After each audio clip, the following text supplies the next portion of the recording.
Hello, everyone. This is the night of the State of the Union address.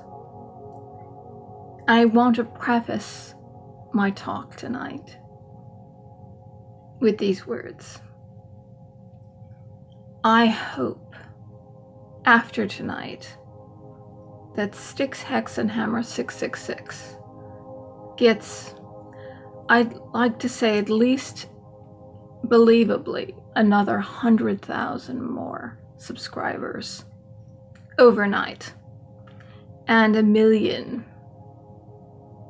by the end of the year at least. More if possible, but he deserves it. I did not get into this right away. I didn't have the equipment, I didn't know how to do it. And I was frightened during the election. It's like you can see everything that's going to happen. Knowing Hillary Clinton, listening to what she was saying, knowing what her vision for this country was, and how much hatred was spewing out of her.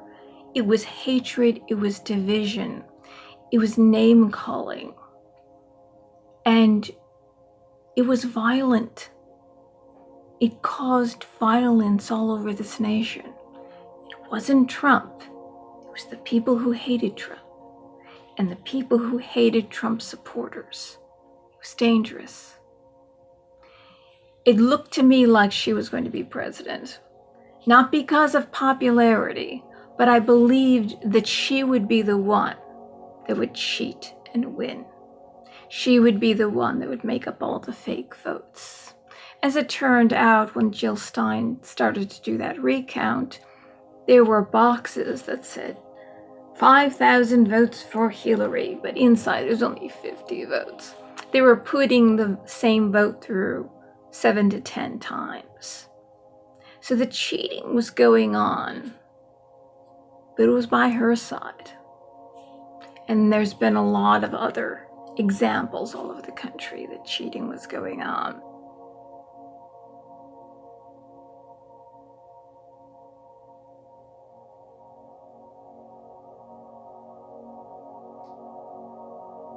But when ANTIFA started to feel this, the Women's March and the pussy hats and the violence and the hate, and Soros funding all these groups like he does all over the world. That's what he does. And then he brings down nation. He destroys the government, destroys the currency, and then he makes money on the currency, and then he ushers in a socialist regime. He was funding these groups to be violent. And the whole women's movement was all funded by Soros. And he's funding ANTIFA, him, and I assume other people too, to bring this country down. And the violence was extraordinary, and it was uncalled for. And they were beating up people in wheelchairs, people who they thought had a Nazi haircut. They were uncontrolled and wild. They were communist revolutionaries, and I had dated a communist revolutionary. I had dated one of these people, but I thought that there weren't as many of them. This was just a very small fraction, and everyone else's eyes were open to see how crazy these people are. But this person was in my life long enough that it actually changed me, and I'll never be the same. There's a fear that he instilled in me from the abuse, constant abuse, that I'm not quite the same. Maybe one day it will lessen. But I realized I had to start this channel because I've looked this violence in the eyes before. I've lived with it. And he took thousands of dollars from me. Thousands. And also his mother. And I knew that I could do it. And I said, look, I've been through the abuse, and either these people will take over this country and we'll all perish. Or I could start this channel and I could try to get through to people that this is wrong. So when I began this channel, it was about screwing ANTIFA minds, that I could look them directly in the eye without fear. Because, all right, one day you might kill me. Either this country is going to go under in violence, or I can try to make a difference and look ANTIFA in the eye and tell them the truth about how they're being used as pawns. And then they'll be destroyed, just like the brown shirts and Mao's Red Guard and Stalin's Red Army. The people who start the revolution are always the ones that are first to be killed, because you have to bring order back, because these people are wild and it's chaos. You kill off a bunch of people, then you bring order back. You have to kill off the crazed people. So in a way, it was to get through to anyone I could get through to tell them that their lives are in danger too. And there's no need to destroy this country as it is. Either I do it, and even if it costs me my life, I have to do it. Because the other road was this whole country was going to go down. But I appreciate Styx's. He's a libertarian, like I am. Usually people who vote for the third party. I was like that too. And it was, I think, when Gary Johnson stuck his tongue out. And when he was sitting on the bench and he was being interviewed by a journalist, and he stuck his tongue out and was trying to talk at the same time, that Styx realized that you can't vote for a third party candidate, that Trump was the only way.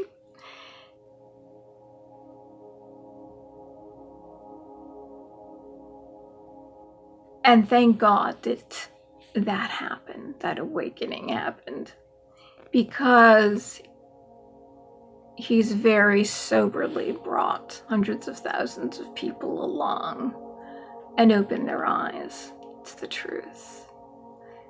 And thank God he was there to do this, where I couldn't do it yet. I just saw the future, and it was very bleak. I had a feeling that anyone who didn't vote for Hillary would be like Nazi Germany. She would be like Hitler. She would be like Stalin. She would be like Mao and Pol Pot. Anybody who didn't vote for her would be dragged out and sent to a concentration camp. I guarantee you, the hate in her eyes, the hate that she spewed. And I listened to Trump, and I always knew that Trump was for America. I always knew, see, that interview, Oprah Winfrey, Trump is on stage. And this is when she first started doing it. She looked very young and almost naive. She hadn't gotten to where she is yet. And she looked at Trump, begging him to run for president. This is the man she knew. This is the man that should be president. But of course, she supported Obama. She didn't support Hillary. And then after Obama, she supported Hillary. But in the beginning, she saw the makings of this man. And Rona Barrett did too. People looked at Trump and they saw the makings of this man. And people told me, well, he's a racist. And I went through every single thing that they sent me. And I debunked every single thing, even the Central Park Five, one after another. No, just because you're showing a picture of 5 black men and that Trump's put an ad out saying that we should bring back the death penalty for people who are rapists. He is the kind of guy who just gets tired. He sees violence, he sees unrest, and he says, look, let's do something now. You go to the extreme and then you pull back. But it wasn't against them because they were black. It had nothing to do with them being black. It had to do with violence that was breaking out all over the city, and something had to be done. And also, they claimed that he wouldn't rent to minorities. Read that whole court case. And some of the parts are blacked out, but what it turns out is he had more buildings that were for very wealthy people, but there were African Americans or Black Americans living in them as well, but not as much as white people. He had more buildings that he built or his father built for wealthy people, and then he had low-income buildings, and they were full. Apparently, somebody went and pretended that they were trying to get into his buildings, and they looked at him and said that there are no openings. And the truth is there were no openings because the low-income buildings were full because he didn't have that many. But at the time, the country, there were still civil unrest and protests in the streets because after Martin Luther King got shot, that continued.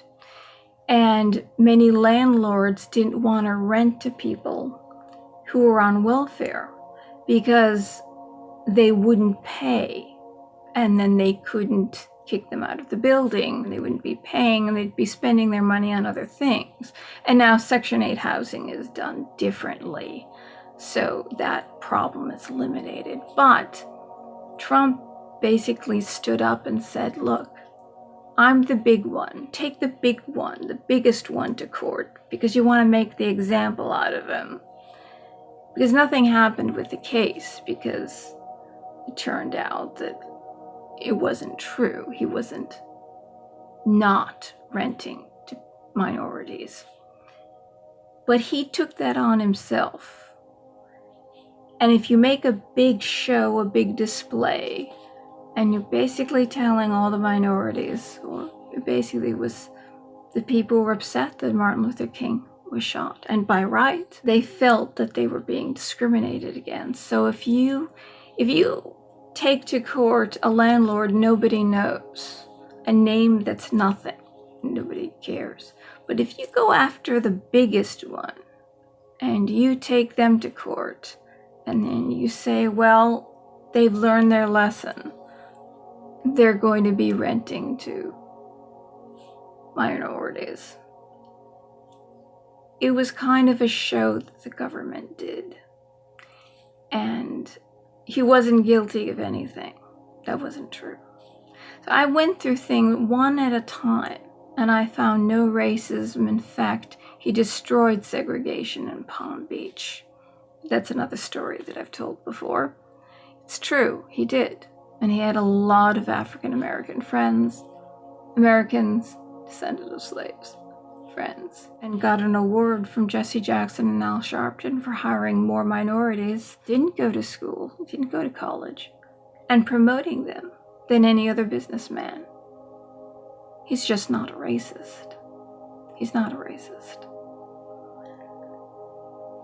It's all a lie. And he was for the LGBT community before anyone else was, 40 years ago. He hired them, they could stay at his hotels, they could be who they were and be couples. He supported them in the beginning, and now he's being called anti-LGBT. It's really the Democrats that were against them, and Hillary Clinton jumped on the bandwagon in 2013. And even Obama was against gay marriage. She was against it up to 2013. Trump was there in the beginning, when it was not politically expedient to be that way. He was not a candidate, but it didn't earn him any brownie points. Doing something like that, then there's a lot of people who don't like seeing same-sex couples. And those people won't go to Trump resorts, will shun Trump resorts. So he stood to lose a lot of money by supporting the gay community. So all those were lies. If he was any of these things to one iota, if that were true, I would not support him at all whatsoever.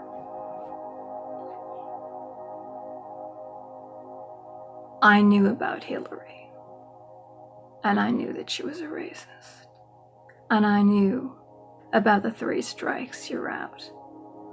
I knew the truth, and I knew that Obama won on uniting the country.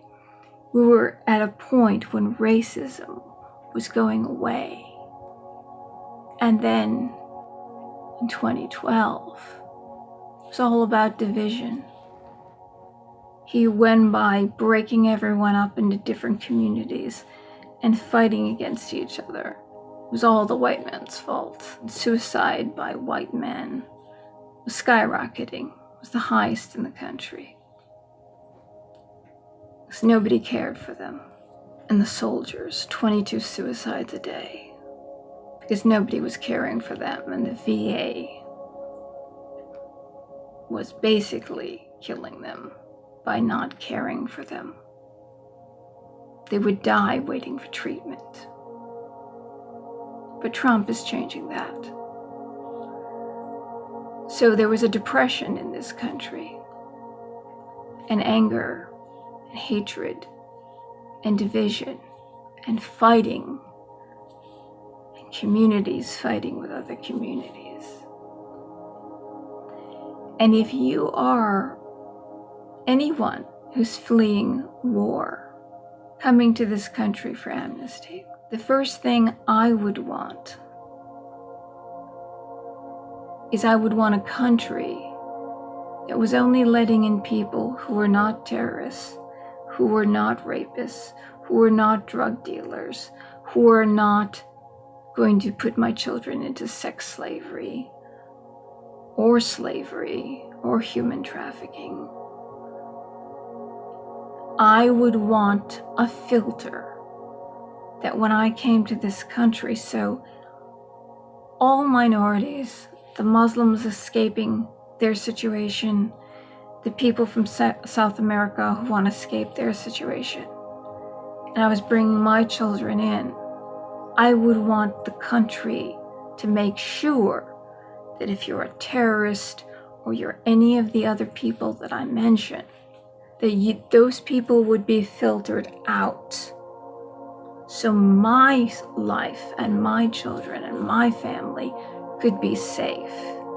And if you're for that, then you're for a filter. A filter meaning we know who you are. We know who you are. That's all.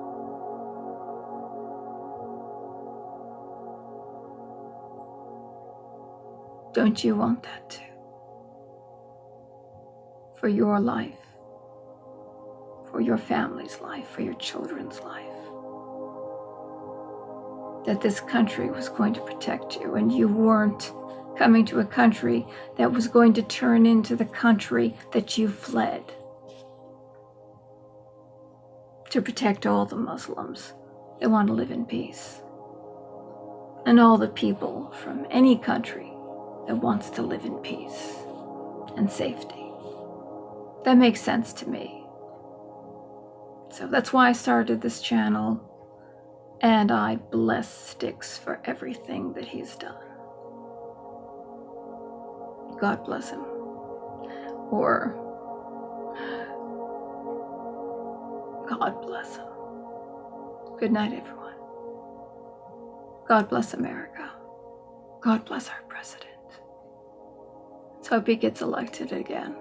And one thing I do hope is that there is an afterlife, and all of us will get to see, meet, and thank Styx, Hexenhammer 666, Tarl Edward Warwick, in the spirit.